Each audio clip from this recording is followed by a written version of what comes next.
की शुरुआत करते हैं और शुरुआत में जो पहली खबर लेते हैं वो है सीए से जुड़ी हुई। सीए के तहत पहली बार नागरिकता मिली है। फर्स्ट सेट में 14 लोगों को सर्टिफिकेट मिला है भारतीय नागरिकता का। केंद्रीय गृह सचिव ने ये प्रमाण पत्र बांटे।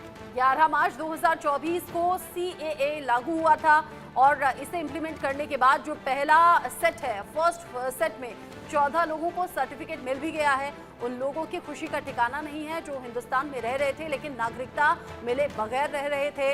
ये वो लोग हैं, ये वो अल्पसंख्यक लोग हैं। हालांकि इसमें मुस्लिम नहीं आते हैं जो बाकी देशों से यहाँ हिंदुस्तान आए, लेकिन यहाँ भारत की नागरिकता उन्हें नहीं मिली थी। लेकिन देश में भारत सरकार के जरिए सीएए लागू होने के बाद ये पहली बार है, पहला मौका है जब 14 लोगों को भारत की नागरिकता का सर्टिफिकेट मिल गया है। केंद्रीय गृह सचिव ने ये प्रमाण पत्र बांटे हैं और आज की जो चुनावी रैलियां हैं उसमें प्रधानमंत्री नरेंद्र मोदी खूब सीएए का जिक्र कर रहे हैं। पीएम मोदी ने आजमगढ़ की रैली में सीएए के तहत 14 लोगों को मिली नागरिकता को बड़ी कामयाबी कहा है। वहीं पीएम मोदी ने सीएए को लेकर कांग्रेस पर भी हमला बोला। उन्होंने कहा कांग्रेस सीएए को लेकर कभी गंभीर रही नहीं और मामले को लटकाए रखा। ये भी कहा कि सीयू को अब आने वाले 5, 6 और 7वें चरण के पहले बीजेपी मुद्दा बनाकर कांग्रेस पर हमला कर रही है।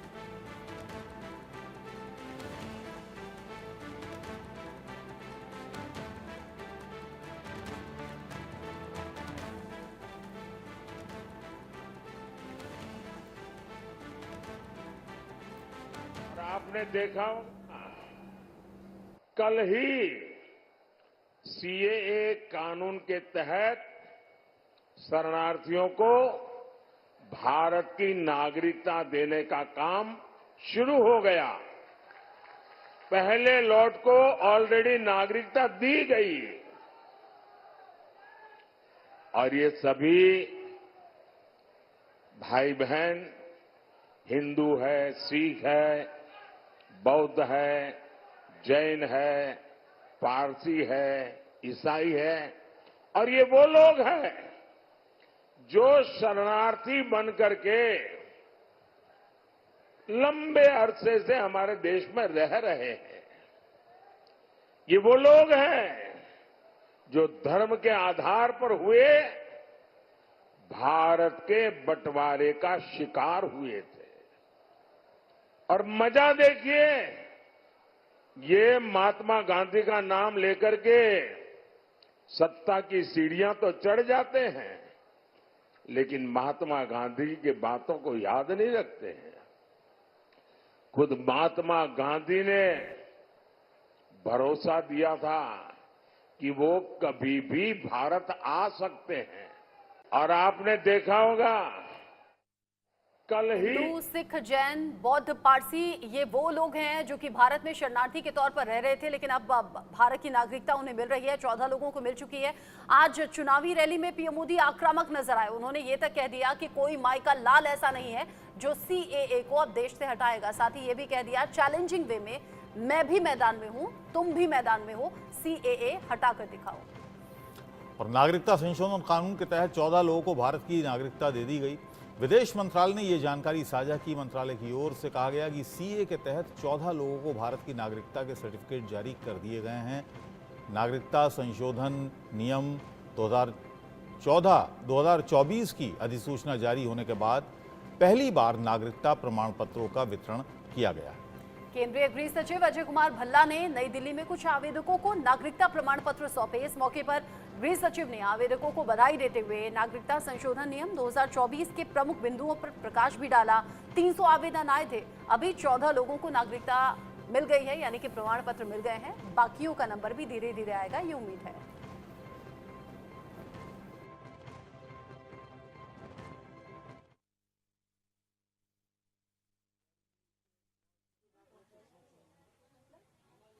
कभी पूछना नहीं चाहिए कि कभी हमारा जो नागरिकता का सुन के दंगा ऊपर तक जाती है।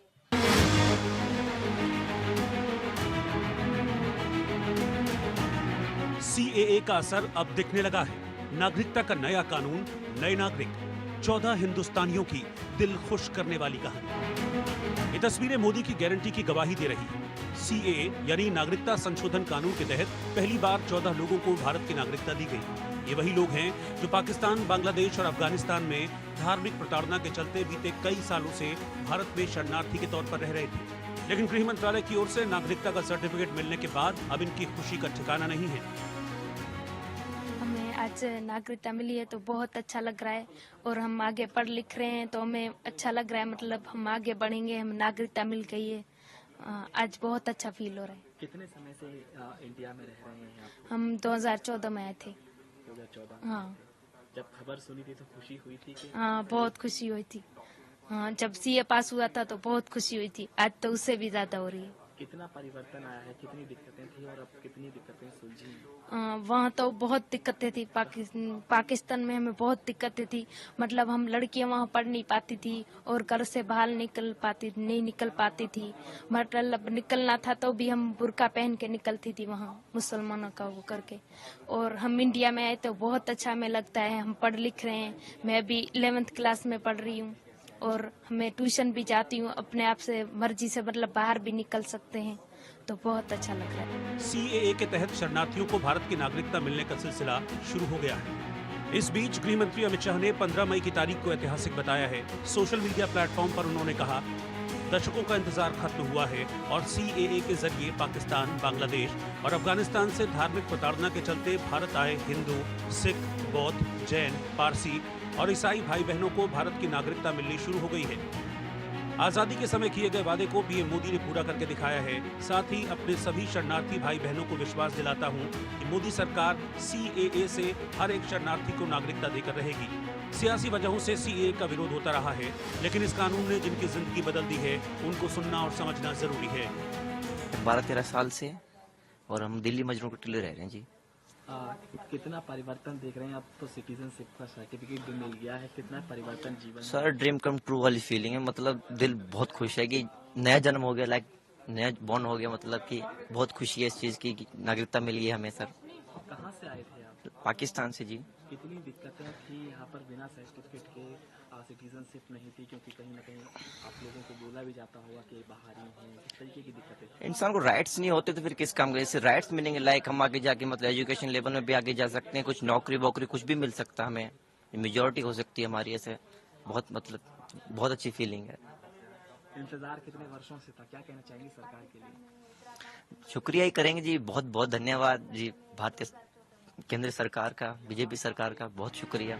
इंडिया न्यूज के एक्सप्लेनर में समझिए कि आखिर इनकी जिंदगी में क्या क्या बदलेगा। सीएए के तहत नागरिकता मिलने के बाद भारत के आम लोगों की तरह सभी अधिकार मिल गए हैं।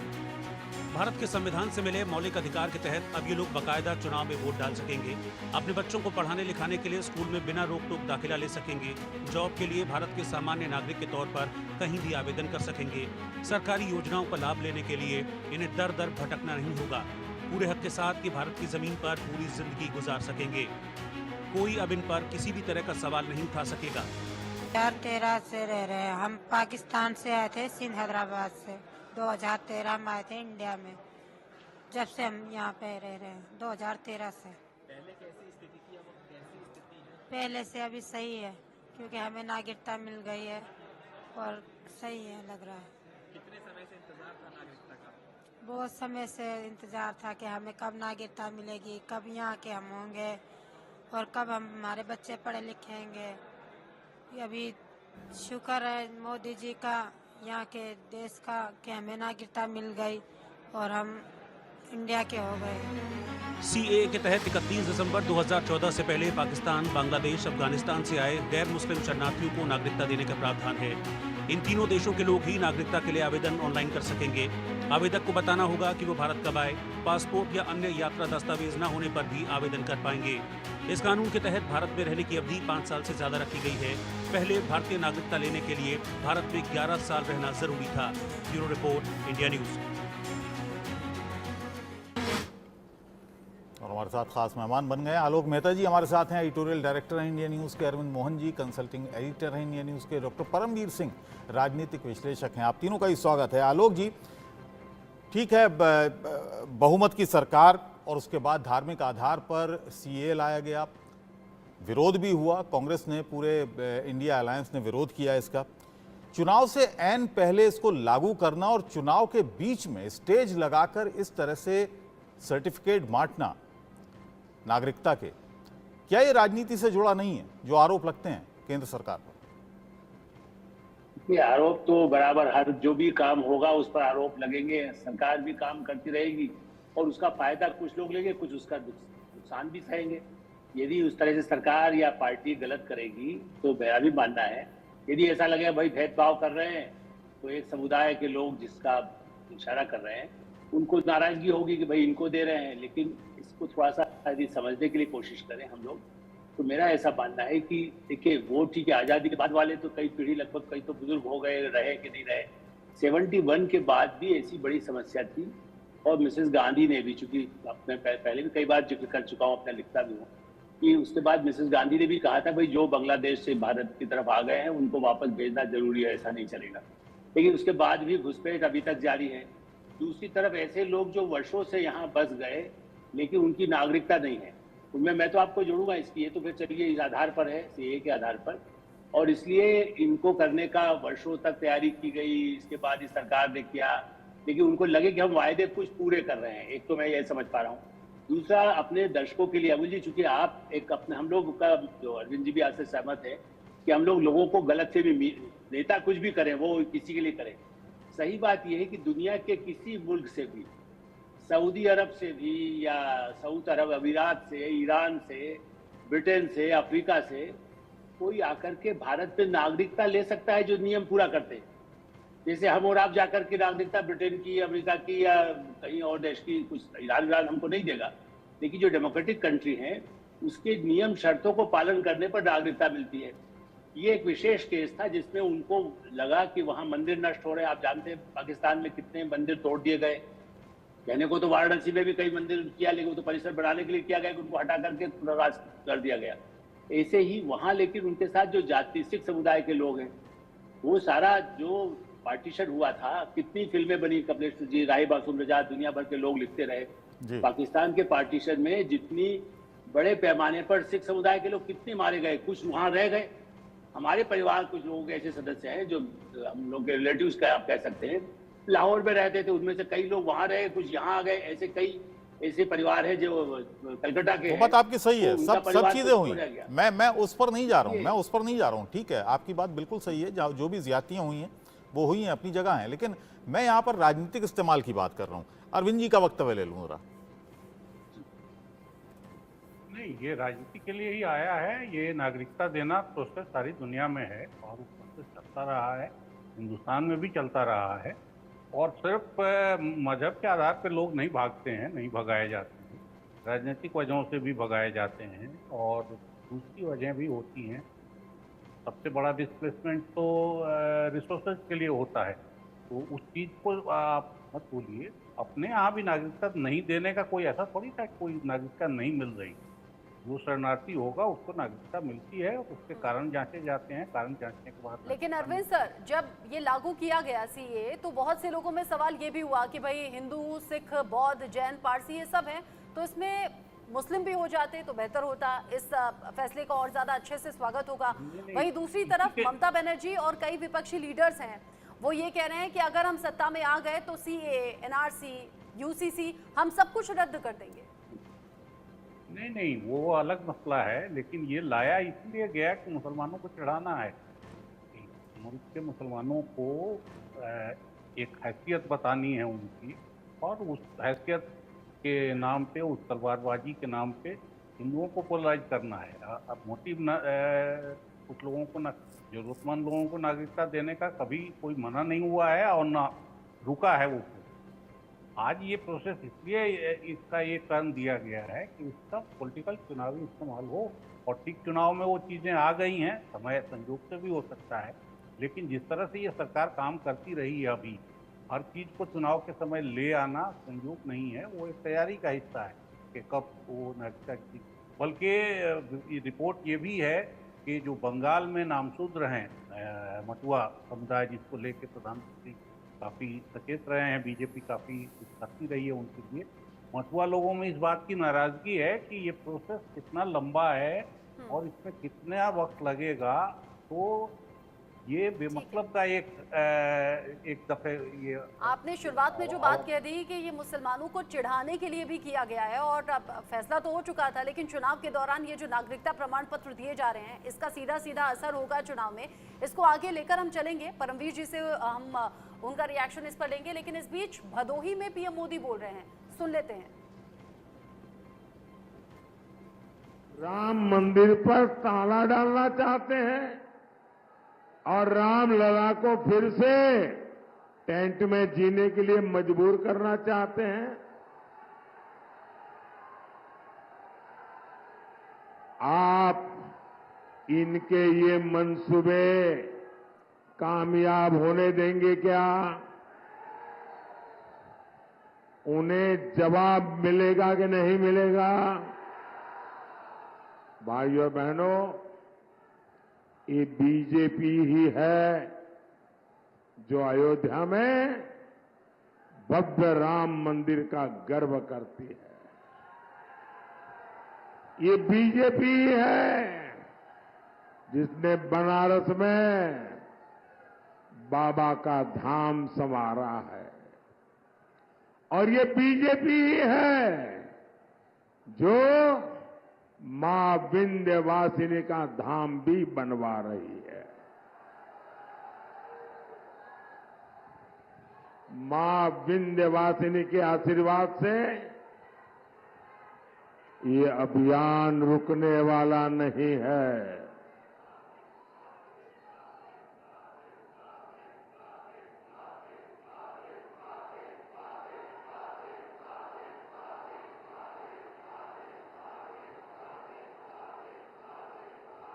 साथियों, बीजेपी ने दिन रात मेहनत करके यूपी की छवि बदली है। आज यूपी की पहचान एक्सप्रेस वे से हो रही है। यूपी में 6 एक्सप्रेस वे हैं, 5 नए और एक्सप्रेस वे बन रहे हैं। यहां भदोही में ही आप देखिए, बनारस से हंडिया तक 6 लेन बन चुका है। भदोही रिंग रोड फेज 2 का काम भी हो रहा है। मछली शहर से बनारस तक नेशनल हाईवे का काम हो रहा है। 2017 तक यूपी में केवल 7 एयरपोर्ट थे, आज यूपी में 17 एयरपोर्ट है। 17।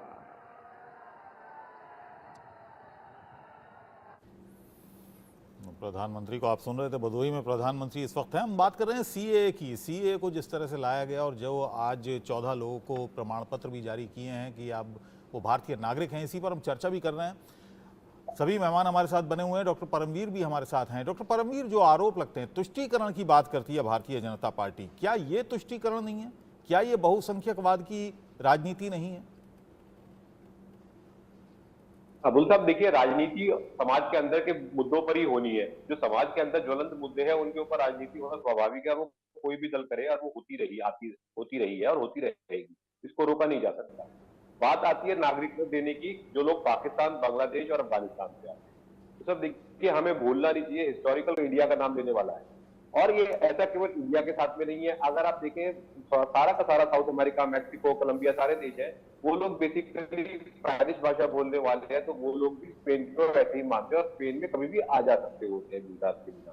तो ये प्रोसीजर तो वैसे 1947 में महात्मा गांधी जी का अगर अनुसार चीजें होती तो तभी हो जाता, लेकिन बीच में फिर हमारी लड़ाइयां शुरू हो गई, हमारी तीन, तो इस वजह से चीजें बदल गई। तो जैसा कि मैंने अरविंद सर से पूछा था, और अरविंद सर ने कहा कि ये मुसलमानों को चिढ़ाने के लिए सब कुछ हो रहा है। क्या आपको ऐसा लगता है? क्या वाकई ऐसा है? और चूंकि आप सोशल मीडिया पर बहुत ज्यादा एक्टिव रहते हैं, मैं देखती हूँ सोशल मीडिया पर एक बयान बहुत ज्यादा फेमस हो रहा है या फिर ये कहिए वायरल हो रहा है, जिसमें पीएम मोदी एक टीवी चैनल को इंटरव्यू दे रहे हैं। वो कह रहे हैं कि अगर मैं हिंदू मुसलमान करूंगा, मैं ऐसा कभी नहीं कर सकता, और अगर मैं करूंगा तो सार्वजनिक जीवन में रहने लायक मैं नहीं रहूंगा।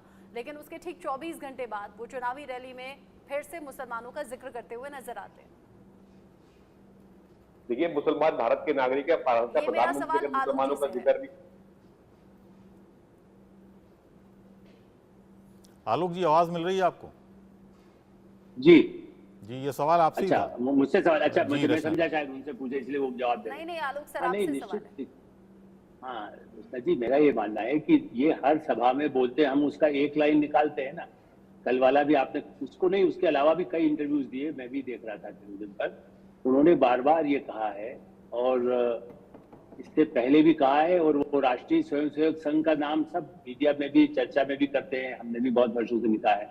तो सरसंघ चालक जो रहे हैं नरेंद्र मोदी के शिक्षक, उन्हें प्रोफेसर राजेंद्र सिंह या जो उसके बाद सुदर्शन जी भी हुए, इन सब लोगों ने इंटरव्यूज हम जैसे पत्रकारों को जो दिए कभी, उसमें वो कहते थे कि हम 98% को भारतीय मानते हैं। आप नमाज पढ़ें, आप गुरुद्वारे में जाएं, आप चर्च में जाएं, लेकिन आप अपने को भारतीय मानिए। ये एक मुद्दा है जिसको, लेकिन जब दूसरी पार्टियां उनको मुसलमानों को केंद्रित करके करती है, तो प्रधानमंत्री नरेंद्र मोदी भी, जो मैं समझ पाता हूँ कि जब वो बोलते हैं तो कहते हैं ना कि भाई, वो कहते हैं मुसलमानों को पूरा आरक्षण 50% देंगे, हम दे देंगे। लालू यादव जी ने इसको भड़काया हुआ है, और लोग भी कहते थे, लेकिन लालू यादव जी तो बड़ा खुल करके करते हैं। मुलायम सिंह जी को मौलाना मुलायम कहते थे, वो एक हद तक थे, लेकिन लालू जी उनसे एक कदम आगे हैं, क्योंकि सबके आलोक सर, लेकिन बीइंग अ जर्नलिस्ट, बतौर एक नागरिक, मतलब क्या आप सपोर्ट करते हैं इस बात का?